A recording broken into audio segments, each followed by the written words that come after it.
अस्सलामुअलैकुम my viewers, क्या हाल चाल है आप सबके। उम्मीद करती हूँ आप सब खैरियत से होंगे। तो जैसा कि मैंने आपसे कहा था कि बकरा ईद की आमद आमद है, तो अब मैं आपसे ज़्यादा से ज़्यादा गोश्त की रेसिपीज़ शेयर करूँगी। तो ये मज़ेदार सी ज़बरदस्त किस्म की बीफ बिरयानी देखकर आपके मुंह में पानी तो आ गया होगा। अगर आप भी इस तरह की बड़ी टेस्टी सी मज़े की बिरयानी बनाना चाहते हैं तो वीडियो को फुल वॉच कीजिएगा, हर एक स्टेप को फॉलो कीजिएगा, तो आपकी बिरयानी भी इसी तरह की बनेगी। चलिए जी शुरू करते हैं। लेकिन शुरू करने से पहले एक बात कि अगर आपको मेरी वीडियो पसंद आए तो लाइक कीजिएगा, मेरे चैनल को सब्सक्राइब कीजिएगा और इसे ज़्यादा से ज़्यादा शेयर कीजिएगा। तो चलिए शुरू करते हैं। बिस्मिल्लाहिर्रहमानिर्रहीम। अच्छा जी, ये गोश्त जो था तकरीबन 1 किलो से ज़्यादा था। जो आधा मैंने बिल्कुल साफ़ गोश्त लिया था और इसको बड़ी बड़ी बोटियों में काट लिया था, और आधा जो है वो मैंने हड्डी वाला गोश्त लिया था। इसके साथ जी मैंने 6 बड़े साइज़ के टमाटर लिए थे और 3 बड़े साइज़ के प्याज काट लिए थे। 1 कप ऑयल अच्छे से गर्म करके उसमें मैंने इस प्याज को ब्राउन होने के लिए डाल लिया था। और इसके ब्राउन होने पर जी जो लहसुन और अदरक थी वो मैंने साइड पर रख दी थी, वो मैं बाद में ऐड करूँगी, जब करूँगी मैं आपको बताऊँगी। और इसके बाद जी मैंने इसमें गोश्त ऐड कर लिया, इसकी अच्छे से भुनाई की, और गोश्त के ऊपर ही जी मैंने नमक भी डाल दिया था। तो इसको अच्छे से भून लेना है जब तक इसका पानी ना खुश्क हो जाए और ऑयल दोबारा से ना निकल आए। जब इस स्टेज पे आपका गोश्त आ गया तो आपने अच्छा खासा तकरीबन 1.5 टेबल स्पून जो है वो लहसुन और 1.5 टेबल स्पून अदरक का पेस्ट मैंने फ़्रेश पिसा हुआ इसमें ऐड किया। इससे जो बड़ी अच्छी सी खुशबू आती है, इससे टेस्ट बहुत अच्छा हो जाता है।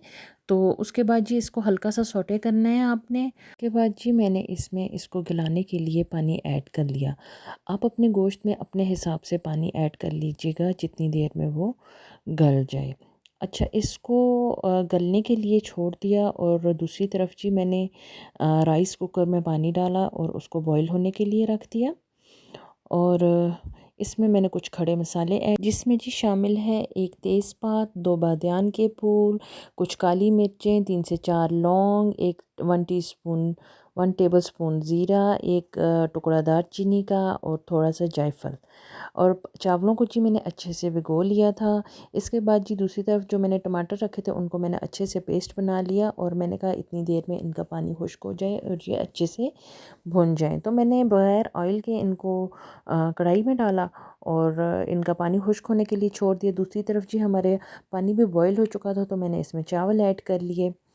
तो ये देखें जी, टमाटरों का पानी बिल्कुल खुश्क हो चुका था। इस स्टेज पे मैंने इसमें थोड़ा सा ऑयल शामिल किया और इसमें मसाले ऐड किए, जिनमें शामिल था जी एक बाज़ार का बिरयानी मसाला, 1 टीस्पून गरम मसाला, 1 टीस्पून हल्दी, 1 टेबलस्पून सुरख मिर्च और नमक हस्ब ज़ायक़ा।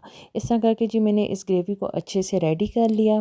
और रेडी करने के बाद जी ये देखें हमारे चावल भी गल चुके थे। चावलों को मैंने पानी निकाल दिया था, और उसके बाद जी मैंने उस ग्रेवी में गोश्त को ऐड किया और इसको अच्छे से भून लिया। ऑयल हमने कम इसलिए डाला था टमाटरों में क्योंकि ऑलरेडी जो है वो हमारे गोश्त में ऑयल काफ़ी था। तो इसकी जो बुनाई उस वक्त तक आपने करनी है, और जो थोड़ी बहुत यखनी होगी वो भी आपने इसी में ऐड कर लेनी है, और इसको अच्छे से भून लेना है जब तक जी आपका ऑयल जो है वो ऊपर नहीं आ जाता। तो ये देखें जी, मैं आपको करीब से दिखाती हूँ। अब जो है वो ऑयल निकलना शुरू हो चुका था। इसमें मैंने जी 4 से 5 हरी मिर्चें ऐड की, और ये जी हमारी ग्रेवी जो है वो बहुत अच्छे से रेडी हो रही थी। तो जब आप देखें कि ऑयल निकल गया है तो उस वक्त आपने इसमें दही ऐड कर लेना है। मैंने अच्छे से 1 कप दही तकरीबन 200 ml अच्छे से फेंट के इसमें ऐड कर लिया था, और उस वक्त तक आपने इसे पकाना है जब तक ऑयल ऊपर ना आ जाए। तो ये देखें जी, बड़ी क्रीमी किस्म की हमारी ग्रेवी रेडी हो चुकी थी। इसके बाद जी मैंने पका हुआ तेल सबसे नीचे शामिल किया, जो हमारा कढ़ाई में था मसाले वाला तेल ही। और फिर मैंने सबसे नीचे चावलों की तह लगाई।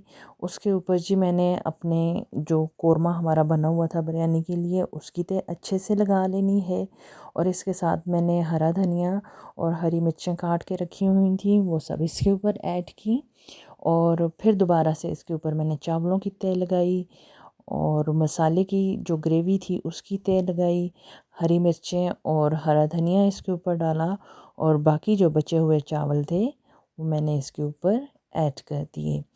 अब जो इसको अच्छा सा कलर देने के लिए मैंने थोड़ा सा जर्दे का कलर पानी में घोल के इसके ऊपर डाल दिया।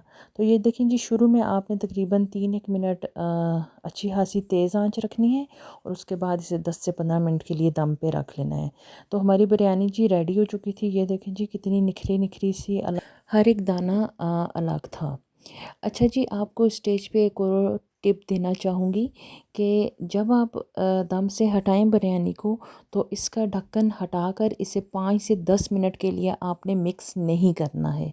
अगर आपके चावल नरम भी होंगे तो फिर भी वो नहीं टूटेंगे।